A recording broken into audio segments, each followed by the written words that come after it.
So hey guys, welcome to my new video. तो दोस्तों, आज हम लोग डिस्कस करने वाले हैं कुछ इंपॉर्टेंट टॉपिक के ऊपर और बात करेंगे कुछ मल्टीपल स्टॉक्स के बारे में बिकॉज इन कंपनियों को लेकर बड़ी न्यूज़ है। तो बिना स्किप के ज़रूर देखें।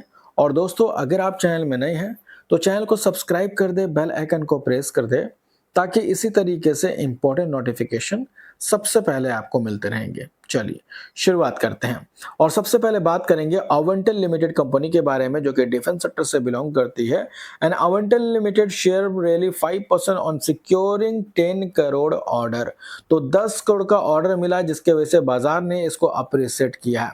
अब बात करें दोस्तों उस कंपनी के फंडामेंटल्स को लेकर। तो अवेंटल लिमिटेड दोस्तों बेसिकली एंगेज है किस चीज में?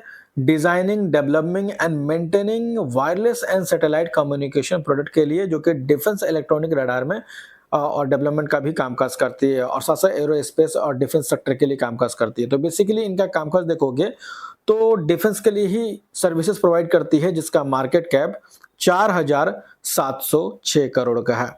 यानी कि दोस्तों ये एक माइक्रो कैप क्वालिटी का स्टॉक है। और इसी के साथ साथ नंबर्स की बात करते हैं तो आप देखिए मार्च क्वार्टर में इस कंपनी का सेल्स था 49 करोड़ का, जो कि बढ़ के हो गया 51 करोड़। नेट प्रॉफिट था 6 करोड़ का, घट के हो गया 3 करोड़, लेकिन उससे पहले 22 करोड़, उससे पहले 20 करोड़। तो पहले के नंबर काफी बेहतर थे, लेकिन अभी पिछले 2 क्वार्टर से थोड़े से वोलेटाइल देखने को मिल रहे हैं। इसी के साथ साथ बैलेंस शीट पर नजर डालते हैं तो रिजर्व अगर आप देखोगे तो ये लगातार इंक्रीज हो रहा है, 62, 78, 91, 115 दिन 188 करोड़। कर्ज की बात करें तो लगभग इस कंपनी के ऊपर 26 करोड़ के आसपास का कर्ज नजर आता है। एंड इसी के साथ साथ शेयर होल्डिंग पैटर्न देखेंगे तो प्रमोटर्स की होल्डिंग 37.15% है, एफआईज की होल्डिंग 0.47%, डीआईज की होल्डिंग पहले के मुकाबले घट गई और पब्लिक की होल्डिंग 62.20% है। यानी कि majority of stake public hold करती है। और जैसा कि हम पहले भी डिस्कस कर चुके हैं कि किसी भी कंपनी के अंदर अगर मेजोरिटी ऑफ स्टेक पब्लिक के पास होती है तो वहां पे अनसर्टेनिटी वाला माहौल ज्यादा देखने को मिलता है। इसके बाद बात करेंगे नेक्स्ट स्टॉक के बारे में जिसका नाम है जेडएस वेलनेस लिमिटेड। अब दोस्तों अगर आप इस कंपनी के शेयर होल्डर हैं तो आपके लिए बड़ी खबर है बिकॉज इन्होंने स्प्लिट अनाउंस किया था जिसका रेशियो था 1:5 का। यानी कि अगर आप इस कंपनी के शेयर होल्डर है तो और एक शेयर को होल्ड करते हैं तो बदले में 5 शेयर मिलेंगे स्प्लिट के रूप में, जिसका रिकॉर्ड डेट अनाउंस कर दिया गया है 18 सितंबर 2025 और आज ही अनाउंस किया गया है 5 घंटा पहले का। तो अगर आप इस कंपनी के शेयर होल्डर है तो डेट को नोट करके चल सकते हैं और नहीं है तो आप इग्नोर भी कर सकते हैं।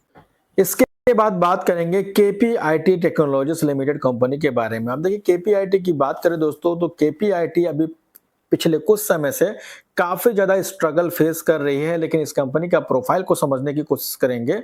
देखिए ये एक ग्लोबल टेक्नोलॉजी कंपनी दोस्तों जो कि ऑटोमोबाइल इंडस्ट्री को सर्विसेज प्रोवाइड करती है और पूरे दुनिया में लगभग 13,000 प्लस ऑटोमोबाइल के साथ कामकाज करती है। इसके अलावा सर्विसेज अगर देखो टोटली डिजिटली है, नेक्स्ट जनरेशन मोबिलिटी टेक्नोलॉजी पे कामकाज करती है और दुनिया भर में इनके सेंटर देखने को मिलते हैं, यूरोप हो, यूएसए हो, जापान, चाइना, थाईलैंड, इंडिया, सभी जगह।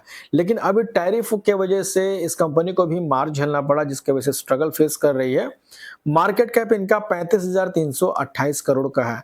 अब देखिए ऑटो इंडस्ट्री अगर बाजार में पॉजिटिव सेंटीमेंट होगा तो ऐसे में ये भी कंपनी पॉजिटिव सेंटीमेंट दिखा सकती है, लेकिन ये सब डिपेंड करता है सेंटीमेंट के ऊपर। तो अगर अभी का सेंटीमेंट अगर देखें तो ऑटो इंडस्ट्री के लिए अच्छा इसलिए बोला जा रहा क्योंकि जीएसटी दोस्तों अब यहाँ पे घट चुका है ऑटो इंडस्ट्री के लिए, तो काफी सारी गाड़ियां जो है वो सस्ती हो चुकी है और अभी आने वाला फेस्टिव सीजन राइट, जिसके वजह से गाड़ियों की बुकिंग ज्यादा हो सकती है और जब गाड़ियां बिकेगी तो ऑब्वियस सी बात है टेक्नोलॉजी की डिमांड तो बढ़ेगी।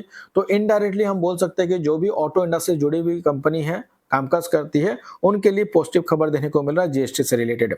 अब देखिए प्रोस अगर देखोगे तो company has deliver good profit growth of 40.4% CAGR over the last 5 year. तो पिछले 5 साल का प्रॉफिट ग्रोथ 40% का एवरेज देखने को मिल जाता है।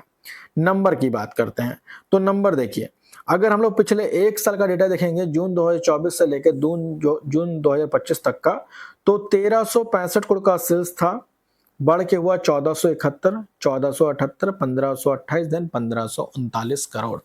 यानी कि पिछले 5 क्वार्टर के नंबर देखो तो सेल्स लगातार इंक्रीज हो रहे हैं। वहीं प्रॉफिट की बात करते हैं तो 204 करोड़, 204, 187, 245, 172, तो बहुत खराब भी नहीं है। एक तरह से बोल सकते हैं कि फिर सिर्फ जून क्वार्टर के नंबर थोड़े से खराब देखने को मिले थे। अब बात करते हैं शेयर होल्डिंग पैटर्न के ऊपर। तो majority of stake promoters hold करती है जो कि 39.45% रहा।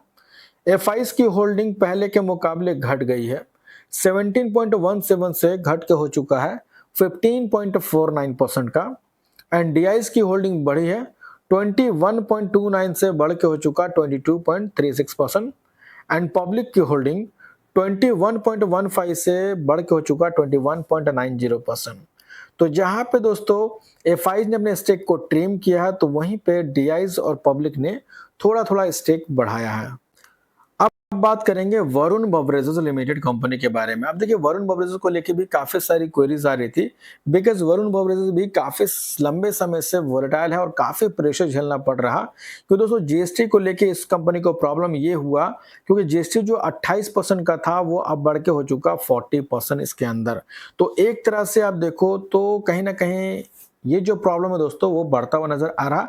लेकिन इनके जो मैनेजमेंट है दोस्तों उनका कहना है कि इसके वजह से कंपनी को बहुत ज्यादा प्रॉब्लम नहीं होने वाली है। लेकिन कहीं ना कहीं अगर देखो तो जीएसटी बढ़ेंगे तो ऑब्वियस सी बात है कंपनी का जो मटेरियल कॉस्ट है वो कहीं ना कहीं बढ़ता हुआ नजर आएगा, प्रॉब्लम महंगाई बढ़ेगी तो कहीं ना कहीं डिमांड्स कम होने के भी आसार है। साथ साथ अब देखो रिलायंस का जो कैंपा कोला है वो भी कड़ी टक्कर इसको देता हुआ नजर आ रहा प्राइस को लेकर के। तो एक तरह से मार्जिन का भी इशू कंपनी को फेस करना पड़ रहा, तो इस वजह से भी हम बोल सकते हैं कि प्रेशर देखने को मिल रहा।